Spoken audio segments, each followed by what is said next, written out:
Sabi sa ABS, before pa pag-usapan yung National Art Award na yun, Dolby Theater. Dolby Theater. Talagang hindi. Saka si Dolby, tubong ABS-CBN, panahon pa ni Eugenio Lopez. Opo. Panahon pa mga kaibigan ni Johnny De Leon.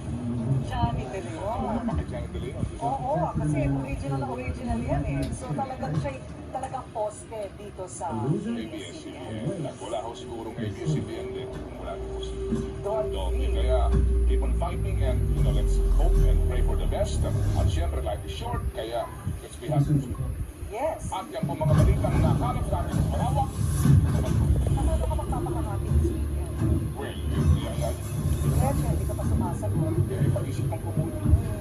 Siya, lalabado ako bukas. Pula-pula. Kami ang mga patrol ng Pilipino hanggang sa Lunes. Happy weekend sa inyong lahat. Maraming salamat po at magandang gabi.